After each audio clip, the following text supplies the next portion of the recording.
Hello guys, तो स्वागत है आप सभी का एनसीईआरटी सीरीज में। और एक बार फिर से दोस्तों हम यूनिट 3 डिस्कस करेंगे। इसमें यूनिट 3 क्या है? Cell structure and function.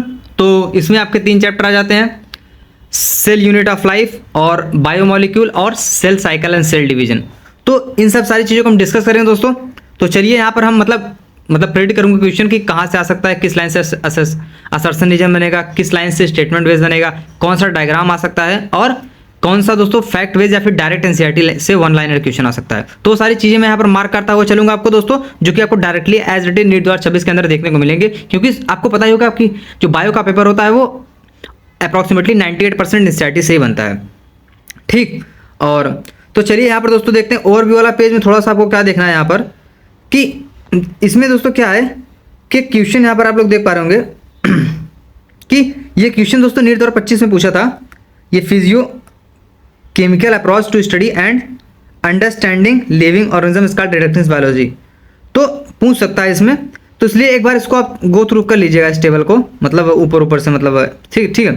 जैसे यहाँ पर ये है कि physiochemical approach the physiological and behavioural process, no one can take physiochemical approach and use to selfish system, investigate this approach in able to describe and how various process of in molecular terms. तो ऐसे इसको पूछ सकता है ये, तो इसको एक बार देख लेना। बाकी मैं बोल रहा हूँ यहाँ पर दोस्तों ये 2025 में था, 2026 में ये जरूरी नहीं कि 2026 में ही आएगा, लेकिन एक बार देख लीजिएगा। और ये हमारे साइंटिस्ट हैं जो कि GN रामचंद्रन। तो इनके बारे में भी क्या देखना दोस्तों, ये इन्होंने क्या किया था, discovery of triple helical structure of collagen, जो कि पब्लिश हुआ था नेचर 1954 में। और ये लाइन दोस्तों 2019 में पूछी गई थी कि इन्होंने क्या allow conformation use of Ramachandran plot से, मतलब वो इनके नाम पे रखा गया था उस चीज़ को, ठीक। तो ये चीज़ देख लीजिएगा दोस्तों। ये कोचिन पैदा हुए थे, ये BSc ऑनर, ये सब चीज़ें हैं। बाकी ज़्यादा कुछ नहीं आएगा इनके बारे में, लेकिन साइंटिस्ट से भी आता है क्वेश्चन, आपको साइंटिस्ट से भी 1-2 क्वेश्चन देखने को मिल सकते हैं नीट 2026 में। अब आपने मेन चैप्टर पे आ जाते हैं। तो इसमें क्या क्या इंपॉर्टेंट होता है दोस्तों, देखो नॉर्मली इतना इजी क्वेश्चन नहीं पूछेगा कि मतलब क्या होता है, लेकिन आपको एक ध्यान रखना एक चीज़ कि क्या बोलते हैं, चूज द करेक्ट ऑप्शन में पूछ सकता है कि इंडिपेंडेंट एग्जिस्टेंस एंड परफॉर्मिंग, मतलब सेल होते हैं जो, वो कर सकते हैं ये चीज़। और 2 हो गया। तो ये चीज़ आपको ध्यान रखनी दोस्तों, एसेंशियल लाइफ फंक्शन जो मतलब करते हैं। और इन्होंने पहले कौन देखा था, एंटन वॉन ल्यूक ने फर्स्ट सेल और डिस्क्राइब लाइफ सेल, और रॉबर्ट ब्राउन दोस्तों later nucleus and invention of microscope. ये वाली पूरी लाइन आप एक बार देख लीजिएगा 2026 के लिए। और जो भी मार्क किए हैं वो भी देख लीजिएगा। सेल थ्योरी दोस्तों, सेल थ्योरी काफ़ी ज़्यादा इंपॉर्टेंट है। तो सेल थ्योरी से क्वेश्चन आपको देखने को मिल सकता है। तो मैथ्यू स्लाडन जर्मन बॉटनिस्ट, और वो क्या बोलते थे, वो भी दोस्तों क्या थे, जर्मन है, मतलब नई सेट अपडेट हो गया था। तो जर्मन सेट वो भी थे, क्या थे, जर्मन थे। 1 मिनट यार, कैसे हो रहा है ये, वीडियो ब्लर हो गया भाई।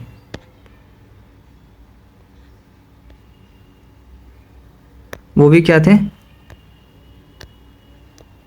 जर्मन जूलॉजिस्ट ही थे। तो स्लीडन एंड सॉन के बारे में देख लीजिएगा। बाकी ये वाली लाइन दोस्तों यहाँ पर है, यहाँ से इतना ही ज़रूरी है। और ये दोनों भी 26 के लिए। और वो वाले सेल में इसमें कुछ उतना ज़्यादा नहीं है। PYQ वाला लाइन देख लीजिएगा, 2010 में पूछा गया था। बाकी आगे बढ़ते हैं। और ये डायग्राम्स, ये वाले डायग्राम तो आने वाले नहीं हैं। बाकी बैक्टीरिया आपको दोस्तों ध्यान रखना है एक चीज़ कि यहाँ पर बैक्टीरिया के शेप में दोस्तों डायरेक्ट क्वेश्चन बन सकता है, मैच द कॉलम भी बन सकता है। कि इसमें क्या है कि 0.3 micrometre in length mycoplasma smallest cell होता है। और जबकि बैक्टीरिया क्या होते हैं दोस्तों, आपको देखने को मिलेंगे 3 to 5, लेकिन एक टिपिकल बैक्टीरिया होते हैं वो आपको 1 से 2 माइक्रोमीटर देखने को मिल सकते हैं, नॉर्मल वाला 3 से 5। तो एनसीईआरटी का ध्यान रखना है आपको। और largest isolated single cell ostrich का होता है। ये चीज़ें हो गई। अब देखो मैं आपको बताऊं कि सवाल किस पे ज़्यादा पूछता है इस चैप्टर से। तो मोस्टली इस चैप्टर सवाल आपको दोस्तों देखने मिल जाएगा प्रोकार्योटिक सेल से, यूकार्योटिक सेल से, और मतलब सेल थ्योरी वगैरह से। तो प्रोकार्योटिक सेल से अगर हम बात करें दोस्तों, तो आपका PPLO एक बार देख लीजिएगा। उसके बाद आगे बढ़ते हैं हम दोस्तों, थोड़ा सा क्या करते हैं, बैक्टीरिया वाला जो था ये, इसमें देखिए दोस्तों वहाँ पर क्या है लिखा गया है 3 से 5, लेकिन यहाँ डायग्राम में लिखा है 1 2 3। तो कन्फ्यूज नहीं हुआ, ये टिपिकल बैक्टीरिया है, वो सिर्फ बैक्टीरिया था। तो इसमें दोस्तों कन्फ्यूजन हो सकता है आप लोगों को कि बैक्टीरिया 305 होता है, यहाँ पर 102 लिखा है। ऐसा कोई बात नहीं है, वो टिपिकल था, वो ये टिपिकल है, वो नॉर्मल था। वो डायग्राम में कुछ और दिया है, इसमें कुछ और दिया है। बाकी प्रोकार्योट्स के बारे में मैंने आपको बता ही दिया कि थोड़ा ज़्यादा इंपॉर्टेंट है क्योंकि इससे क्वेश्चन पूछता है और यूकार्योट से भी पूछता है, तो लेकिन डायग्राम नहीं आएगा ये वाला। और nuclear membrane found in eukaryotes, no organelles in eukaryotes, no organelles like once eukaryotes found in prokaryotic cell with expert ribosome, ये भी देख लीजिएगा। और specialised differentiated essentially in folding cell membrane, ये भी इंपॉर्टेंट है। Cell envelope and its modification की बात करें तो 2013 में पूछा गया था, आउटर मोस्ट लेयर क्या होती है, ग्लाइकोकाइलिक्स होती है। और gram positive gram negative direct question बन सकता है। Slime layer, capsule, cell wall, ये देख लेना है आपको लाइन पूरी पूरी। ग्लाइकोकाइलिक डिफर होते हैं कंपोजिशन, मतलब ये इतना मार दिया हूँ उतना मतलब देख लीजिएगा इसको, ये वाली लाइन। बाकी जो मीजोसोम भी देख लीजिएगा, फॉर्म वेसिकल्स, ट्यूब्यूल्स एंड लैमेलाई। और ये तो इंपॉर्टेंट ही है गाइस, बाकी जो ग्रीन वाली है सारी सारी इंपॉर्टेंट है, ये पूरी पूरी लाइन। और राइबोसोम इंक्लूजन बॉडी की बात करें तो इसमें क्या होगा, राइबोसोम थोड़ा इंपॉर्टेंट है। देखिए इसमें कन्फ्यूजन हो सकती है, एक इसमें कन्फ्यूजन था कि जो आप देखिए 50s 30s यूनिट दोस्तों ये किसमें देखने को मिलेगा आपको, जनरली ये आपको देखने को मिलेगा 80s टाइप का दोस्तों किसमें देखने को मिलता है, यूकार्योट्स में, और 70s प्रोकार्योट्स में। 70s किसमें देखने को मिलता है, प्रोकार्योट्स में, और 80s दोस्तों आपको देखने को मिलता है यूकार्योट्स में। राइबोसोम क्या करता है दोस्तों, साइट होता है प्रोटीन सिंथेसिस का, और एक पे अगर बहुत सारे लगे होंगे तो उसको हम पॉलीराइबोसोम बोलते हैं। बाकी ये पूरी लाइन इंपॉर्टेंट है। यूकार्योटिक सेल भी काफ़ी ज़्यादा इंपॉर्टेंट है, तो इसमें क्या आपको कौन सी लाइन देखना है दोस्तों, ये वाली लाइन, ये वाली लाइन दोस्तों देख लेनी एक बार, बाकी ठीक है। और डायग्राम भी ये वाले देख लेना है, बाकी इसमें कोई और बोला नहीं मैंने। सेल मेम्ब्रेन की बात करें तो इसमें ये हो जाएगा अपना, देखिए एक क्वेश्चन ट्रैप करके पूछ सकता था, माइटोकॉन्ड्रिया जो होते थे उसमें 70s राइबोसोम कंटेन करते थे, लेकिन उसमें 80s पूछ सकता है, मतलब ऐसे करने के लिए कि उसमें पाया जाता है कि नहीं पाया जाता है, तो थोड़ा सा कन्फ्यूजिंग हो सकता है वो। और डायग्राम की बात करें तो इसमें भी देख लेना दोस्तों, पूछ सकता है ये वाला डायग्राम, लेबलिंग करने के लिए दे सकता है। बाकी ये लाइन आपको देखनी है, ध्यान देनी है। और आगे बढ़ते हैं, 52% यहाँ पर कुछ लिखा था, ये वाली line, ratio of the protein and lipid very considerately differing lie in the human membrane, membrane of the erythrocyte has approximately 52% protein and 40% lipids, ठीक है। और ये लाइन, बाकी ये पैसिव ट्रांसपोर्ट वाला दोस्तों भी एनटीए ने एक सवाल पूछा था, उसमें एक्टिव ट्रांसपोर्ट था क्या शायद, तो ये है अपना मिनी मॉलिक्यूल कैन मूव, ये देख लेना है। और ये वाला भी, सेल वॉल में भी यही देखना, ज़्यादा कुछ नहीं है, जो बनना था बन गया सवाल। वही यूकार्योट्स प्रोकार्योट्स थोड़ा ज़्यादा इंपॉर्टेंट है इसमें। ये वाले डायग्राम से तो क्वेश्चन बन सकता है इससे, क्योंकि ये राइबोसोम वगैरह दे सकता है, इसमें इससे आ सकता है। बाकी इसमें आपको देखना दोस्तों क्या बोलते थे कि इंडो मेम्ब्रेन सिस्टम की अगर हम बात करें तो इससे क्वेश्चन बन सकता है। तो आपके इसमें दो सिस्टम आ जाते थे, और रफ वाले और स्मूथ वाले। तो रफ वाले क्या करते थे, स्मूथ वाले क्या करते थे, इससे आपको एक क्वेश्चन देखने को मिल सकता है 2026 में इंडोप्लाज्मिक रेटिकुलम टॉपिक से। तो कहाँ आपको जनरली वो कौन सा हो सकता है, तो उसकी पॉसिबिलिटी ये है कि जो ये होते हैं RER होते हैं, वो क्या करते हैं उसमें, मतलब उनके सरफेस पे राइबोसोम रहता है लेकिन SER के सरफेस पे नहीं रहता है, तो ऐसा मतलब पूछ सकता है डायरेक्ट। और बाकी ये पूरी पूरी लाइन इंपॉर्टेंट है, कौन होते हैं कितने नहीं, और कौन कौन से एंडो मेम्ब्रेन के पार्ट मतलब सिस्टम नहीं होते हैं। तो लेकिन एंडो मेम्ब्रेन में कौन कौन से इंक्लूड किए रहते हैं, जैसे जो इसमें ER होता है आपका, गोल्गी कॉम्प्लेक्स होता है, लाइजोसोम होता है, वैक्यूल्स होते हैं, ठीक है। और आपके कौन कौन से नहीं होते हैं ये भी डायरेक्ट पूछ सकता है।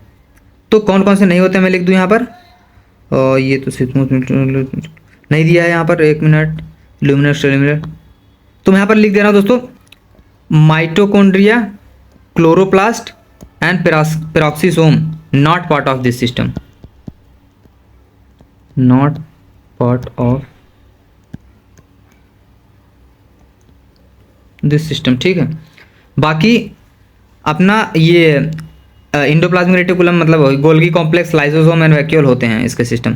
तो ये था MCP वही। एमसीपी से याद रखना कि नॉट है पार्ट। गोल्गी अपार्टस से दोस्तों क्या कर सकता है, क्वेश्चन ये बन सकता है कि ये फोल्डिंग वगैरह में हेल्प करता है, तो इसमें क्या हो जाएगा, साइज थोड़ा ध्यान रखना इसको। बाकी इसका वर्क क्या होता है वो आगे देखेंगे हम, थोड़ा सा डायग्राम पे नहीं पूछेगा इससे कभी जिंदगी में क्वेश्चन। हाँ ये आ गया, Golgi apparatus principally perform the function of packaging material to be delivered either by interstellar target or secret outside cell.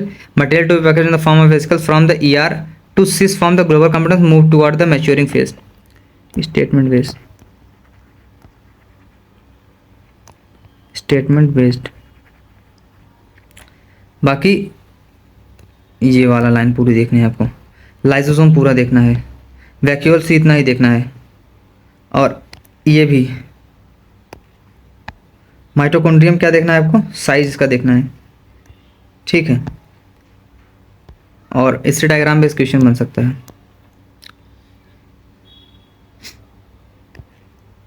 ये मतलब ये लाइनें देखनी है आपको। प्लास्टिड से ज़्यादा कुछ नहीं देखना है, इसमें कई टाइप के प्लास्टिड होते हैं, तो क्लोरोप्लास्ट, क्रोमोप्लास्ट, ल्यूकोप्लास्ट, ठीक है। और ये सॉरी गाइस, तो ये यहाँ पर आ जाएगा एमाइलोप्लास्ट। ये मतलब इसमें क्या होते हैं दोस्तों, आपके स्टोर करते हैं कार्बोहाइड्रेट स्टेट्स। यहाँ पर हो गया एग्जांपल जैसे पोटैटो। इलियोप्लास्ट में स्टोर ऑयल एंड फैट्स, पूछ सकता है डायरेक्ट। और एल्यूरोप्लास्ट दोस्तों स्टोर प्रोटीन, ठीक है। अबे यार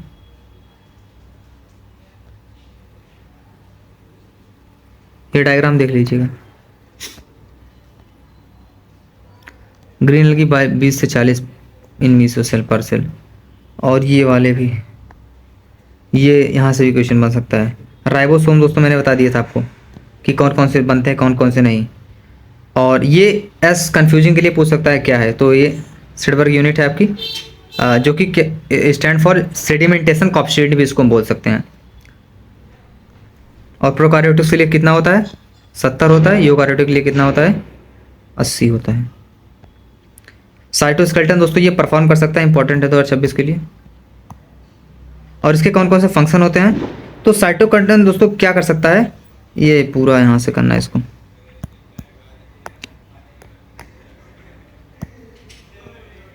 तो इसका फंक्शन पूछ सकता है दोस्तों कि ये सपोर्ट प्रोवाइड करता है motility, maintenance of the shape of the cell. और ये भी डायग्राम पूछ सकता है। सीलिया एंड फ्लैजेला में दोस्तों क्या होता है, arrangement of axonemal microtubules is refer to as 9+2 arrangement, and core को एक्सिनियम बोलते हैं। बाकी ये वाला लाइन देख लीजिएगा, नीचे से भी मार देना लाइन। सेंट्रोसोम दोस्तों क्या होता है, इससे नहीं आएगा। न्यूक्लियस से दोस्तों बन सकता है क्वेश्चन, तो यहाँ से यहाँ तक डायग्राम नहीं आएगा। बाकी ये भी देख लेना लाइन, डी से लेकर साइटोप्लाज्म तक। 2021 का है, 2018 का PYQ है ये, यहाँ से लेकर यहाँ तक।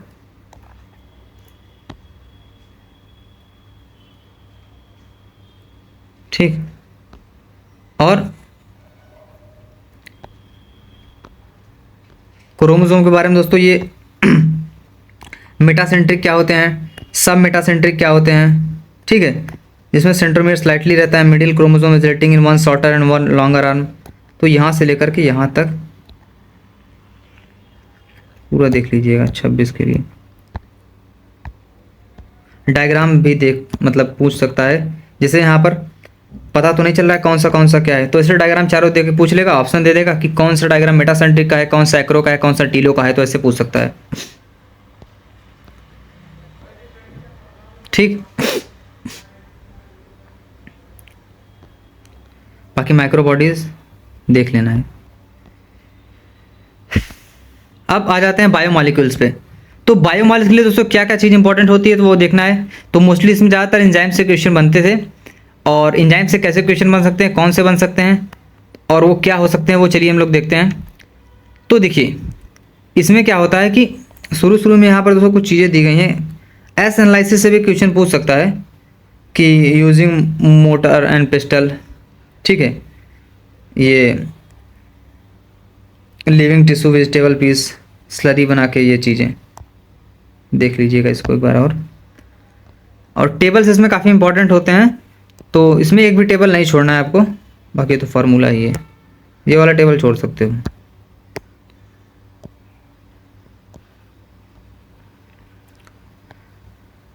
बाकी ये बताया गया है कैसे, मतलब वो बचेगा कि नहीं बचेगा, इससे कुछ नहीं पूछेगा। बाकी इसमें क्या है, कुछ नहीं है। और आगे बढ़ते हैं दोस्तों अब हम। लेकिन एक यहाँ पर एक चीज़ है, मतलब कंफ्यूजिंग टाइप थोड़ा सा पूछ सकता है, वो लिपिड वाला जो था, एसिड सॉल्युबल पूल फिल्ट्रेट वगैरह में जैसे क्या होता था कि जो बायोमोलिक्यूल 8 से 18 डाल्टन होते थे, जैसे आपके अमीनो एसिड, मैक्रोसैकेराइड हो गए, मोनोसैकेराइड वगैरह, तो वो वाला कहाँ पर है यार, यहाँ पर भाई ये पीडीएफ एक तो गंदा वाला ब्लर होता है ना, बहुत बेकार लगता है यार। अरे एसिड जो होते हैं वो आपके, मतलब सॉरी, लिपिड जो होते हैं बायोमोलिक्यूल होते हैं, पर उसमें एसिड इनसॉल्युबल पूल में मिलते हैं। ऐसे वाला क्वेश्चन दोस्तों कन्फ्यूजन क्रिएट करके बना सकता है वो चीज़, तो इसमें तो है ही नहीं, है ही नहीं। चलो भाई, बाकी बात करें इसमें तो केमिकल प्रॉपर्टी, फिजिक्स और अमीनो एसिड, लाइसिन, तो लिपिड एक्सटेंशन में अगर यहाँ पर हो गया अपना जो भी था, इससे नहीं बन सकता क्वेश्चन। ज्यूटेरान वाला एक बार देख लेना डायग्राम ये। और कौन कौन से आपके दोस्तों क्या होते हैं कि जैसे न्यूट्रल में वैलिन होते हैं, ये पता रहना चाहिए। और ये एसिडिक में ग्लूटामिक एसिड होते हैं, जैसे एसिडिक में क्या होते हैं, ग्लूटामिक एसिड होते हैं, न्यूट्रल में वैलिन होता है, बेसिक में लाइसिन होता है। ठीक, ये देख लेना आपको, डायरेक्ट फैक्ट बेस्ड क्वेश्चन बन सकता है इससे। ये पूरी पूरी लाइन आपको देखनी है, बाकी ये भी। और ये सारे के सारे डायग्राम आपको देखने हैं पूरे, ठीक, पूरा पूरा ये डायग्राम जरूर देखना है, पूछ सकता है किसी से भी। प्राइमरी सेकेंडरी मेटाबोलाइट से टेबल काफ़ी इंपॉर्टेंट है। बाकी इस पूछेगा तो अगर इसी टेबल से पूछेगा, इससे बाहर नहीं आएगा सेकेंडरी मेटाबोलाइट्स के ऊपर। बायो मैक्रोमोलिक्यूल, ठीक है, ये इनका कितना रेंज होता है, 18 से 800 डाल्टन, ये देख लेना एक बार। और ये इसमें क्या है, हाँ ये वाला, the molecule in the insoluble fraction with no exception, with the exception, exception है यहाँ पर कि जो लिपिड होते हैं वो पॉलीमर सब्सटेंस होते हैं, लेकिन वो क्यों दोस्तों, जो उनका मॉलिक्यूलर वेट होता है वो 800 डाल्टन से ज़्यादा नहीं होता है, डू नॉट एक्सीड 800 डाल्टन, लेकिन वो आते हैं किसमें, एसिड इनसॉल्युबल फ्रैक्शन में, मैक्रोमोलिकुलर फ्रैक्शन में, लिपिड जो इंडीड होते हैं स्मॉल मॉलिक्यूलर वेट में। तो ये देख लेना एक बार।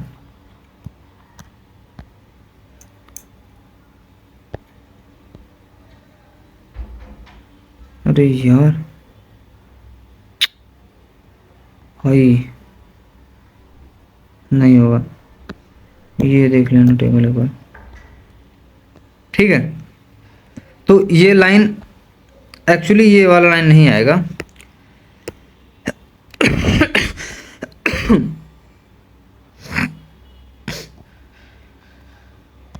वो जो आएगा क्वेश्चन वो इससे आएगा, पर पार्ट इसी का है कि जो acid insoluble pool, acid insoluble pool, hence the in the macromolecule fraction lipids are not strictly macromolecule।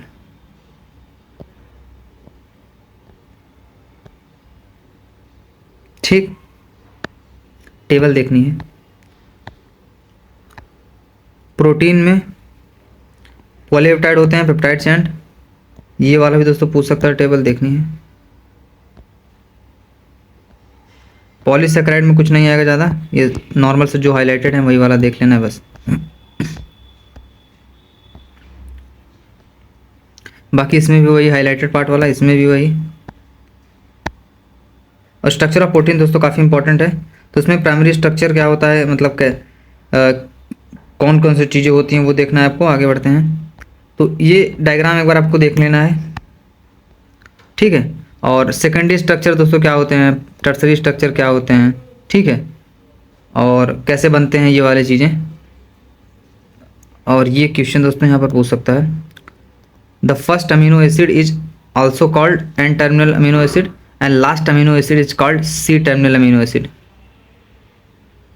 And the thread does not exceed throughout the extended rigid. 2026 कसम से लॉक कर दिया जाए। बाकी क्वाटरनरी स्ट्रक्चर 4 सब unit.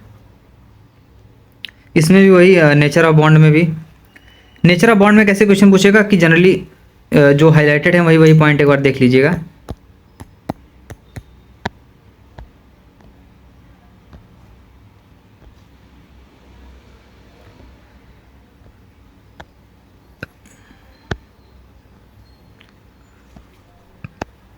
इसमें क्या होगा,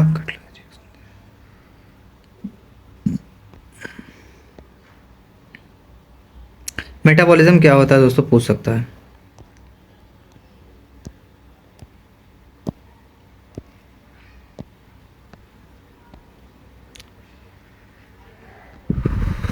मेटाबॉलिक बेसिस फॉर लिविंग,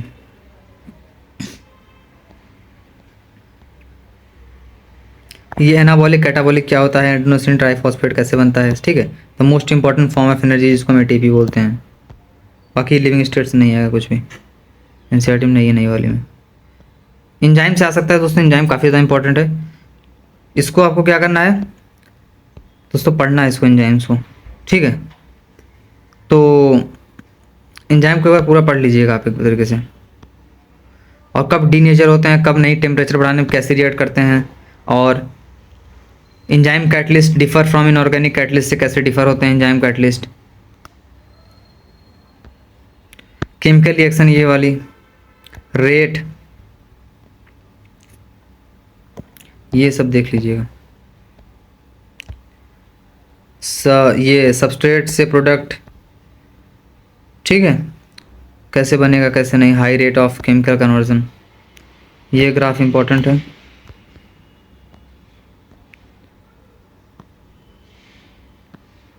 बाकी इसमें ट्रांजिशन स्टेट क्या होता है,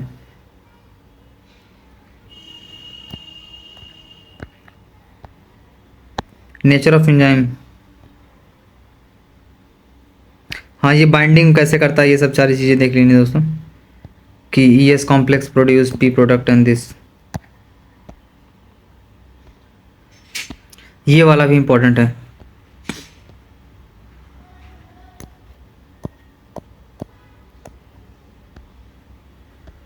टेम्परेचर एंड pH, ग्राफ देखने सारे ये वाले। कंसंट्रेशन सबस्ट्रेट में कुछ नहीं आएगा, ये यही आएगा। इनहिबिशन इनहिबिटर, कम्पिटिटिव इनहिबिटर, ठीक है। तो कम्पिटिटिव इनहिबिटर क्या होता है, closely resemble substrate it's molecular substance and inhibit, उसी को हम बोलते हैं दोस्तों क्या, इनहिबिट, कम्पिटिटिव इनहिबिटर हो जाता है वो। क्लासिफिकेशन और नॉमेनक्लेचर में कुछ ज़्यादा कुछ तो आएगा नहीं, पर ये कैसे ट्रांसफरेज होता है, क्या होता है, हाइड्रोलाइसिस दोस्तों इंपॉर्टेंट है।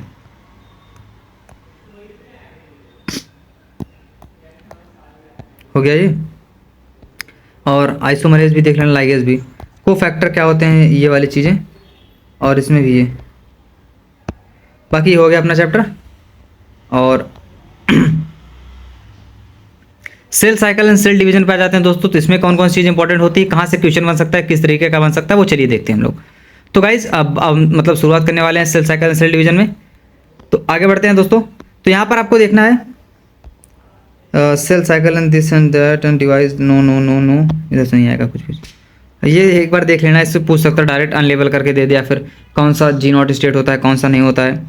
तो फेजेस ऑफ सेल साइकिल में दोस्तों आपको क्या करना है, इंटरफेज होते हैं, एम फेज होते हैं, ये देखना है। और ये कि जो ह्यूमन सेल होती है अप्रॉक्सीमेटली एवरेज मतलब 24 घंटे में दोस्तों क्या होता है, कब डिवाइड करती है, लेकिन ईस्ट का एग्जांपल के तौर पर दोस्तों 90 मिनट लगता है।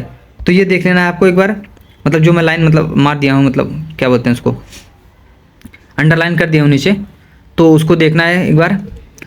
और बाकी आपका सबसे ज़्यादा इंपॉर्टेंट फेज़ आपका होता है इंटरफेज, और ये इसमें क्या होता है दोस्तों 24 घंटा मतलब ड्यूरेशन होता है ये, और मोर देन 95% दोस्तों किस में रहता है, इंटरफेज में।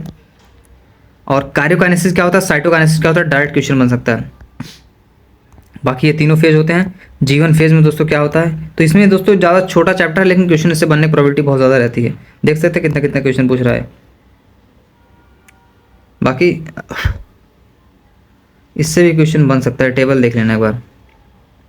और डायग्राम तो मैंने बोल ही दिया है, डायग्राम तो बोल ही दिया है, बोल दिया है। बाकी ये भी देख लेना दोस्तों, ये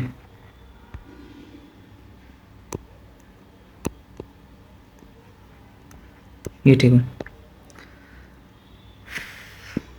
और ये पूरी पूरी लाइन ठीक है, 2026 के लिए इम्पोर्टेंट है। और यहाँ से देखिए, male honey bee haploid cell divide for example M phase, इसमें 4 आ जाते हैं, प्रोमेट, प्रोमेटा, एनाफिटिलो। और ये क्या होता है दोस्तों, इक्वेशनल डिवीजन होता है यहाँ पर। प्रोफेज की बात करें तो इसमें आपके दोस्तों क्या होता है, initiation by the initiation of condensation chromosomal material condense to form this and that. And ये देख लेना पूरा पूरा। और ये मेटाफेज डायग्राम इसके देख लेना है पूरा, कौन सा डायग्राम किसका है, पूरा ये वाले। तो मेटाफेज में क्या होगा दोस्तों, जो पूछना था पूछ लिया उन्होंने जी। और कब मेटाफेजिक प्लेट बनती है, फरो प्लेट बनती है, मतलब अलग अलग टाइप की, तो वो देख लेना है। और एनाफेज में यही चीज़ देखना है कि जो 2 daughter chromatid now referred as daughter chromatid future daughter nuclei. अब इसमें एक इम्पॉर्टेंट चीज़ ये है कि दूसरे कलर से कॉल करने लगेगा कि PYQ है। तो एज अ क्रोमोसोम मूव्स, बहुत ज़्यादा डार्क नहीं हो गया ये, तो as chromosome move away from the equatorial plate the centromere of each chromatid remain directed toward the pole and hence the leading edge. तो ये लाइन आपको इंपॉर्टेंट याद रखनी है। माइग्रेशन होने लगता है इसमें दोस्तों अपोजिट पोल पे। तो ये तो पूरा ही देख लीजिएगा आप। डायग्राम इसका दोस्तों एक भी नहीं छोड़ना है। और ये यहाँ पर दोस्तों लाइन कुछ बच चुकी है कि इसके मतलब जो फॉलोइंग की फीचर्स क्या होते हैं। तो इसमें सेंट्रोमियर स्प्लिट होता है और क्रोमेटिड दोस्तों अपोजिट पोल पे चले जाते हैं, तो इसको नहीं देखना। फिर तब वहाँ पर की फीचर जब लिखा दिया गया तो फालतू का इसको नहीं देखना। तब मैं एक्चुअली इसी के लिए इसको लिखवा रहा था। बाकी जो लाइन किया वो तो आएगा ही, बट मेन जो उसका वो था वो ये की फीचर है। और टीलोफेज में भी यही मेन इसका जो की इवेंट है, की इवेंट ही ध्यान रखना, की इवेंट से ही क्वेश्चन बनेगा। और एक डायग्राम देख लेना एक बार। और इसमें कुछ साइटोकाइनेसिस ज़्यादा कुछ है नहीं। और फरो प्लेट बनता है, सेल प्लेट जो बनती है दोस्तों इसमें अलग अलग तरीके की। अबे भाई यार,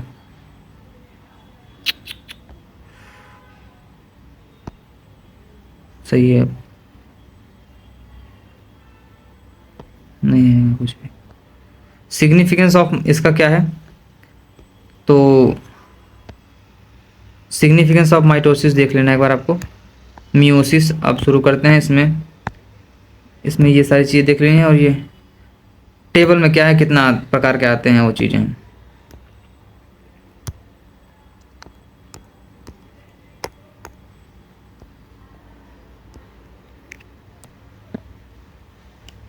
मियोसिस फर्स्ट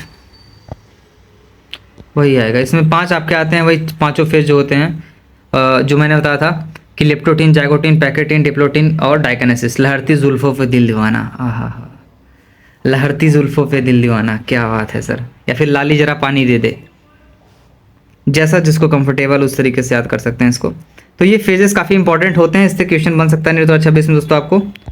और जो भी मतलब मैंने हाईलाइट कर रखा है इसमें PYQ, वो भी आपको वही लाइन आपको ध्यान देनी है ज़्यादातर, क्योंकि उससे क्वेश्चन बनने के चांस काफ़ी हाई हैं।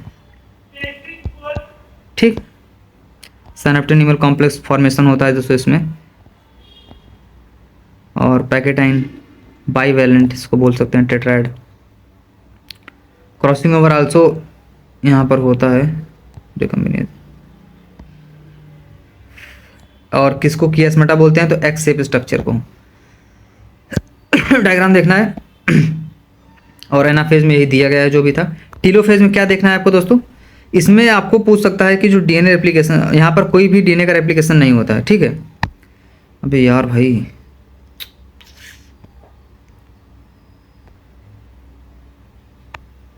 अबे यार रुकना होता है। There is no DNA replication during the interkinesis follow by prophase second as much simple by then prophase second. ये हो जाएगा the stage between two mitotic division called interkinesis. है तो टेलीवन फेज लेकिन दिखा कुछ। मियोसिस सेकंड में, प्रोफेज सेकंड, मेटाफेज सेकंड में। इसमें क्या है, nuclear membrane disappear by the end of prophase second and the chromosome again become compact. यहाँ पर क्रोमोसोम अलाइन होते हैं इक्वेटर पे। और माइक्रोट्यूब्यूल दोस्तों आपको नीट 2026 में cell cycle and cell division से 4 से 5 7 नहीं 3 4 से 5 ज़्यादा हो जाएगा, 3 से 4 क्वेश्चन देखने को मिलेंगे 100% गारंटी के साथ मैं आपको बोल सकता हूँ चीज़।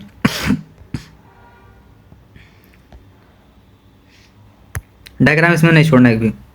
सिग्निफिकेंस ऑफ मियोसिस पढ़ लेना पूरा पूरा, टेलोफेज सेकंड में भी पूरा।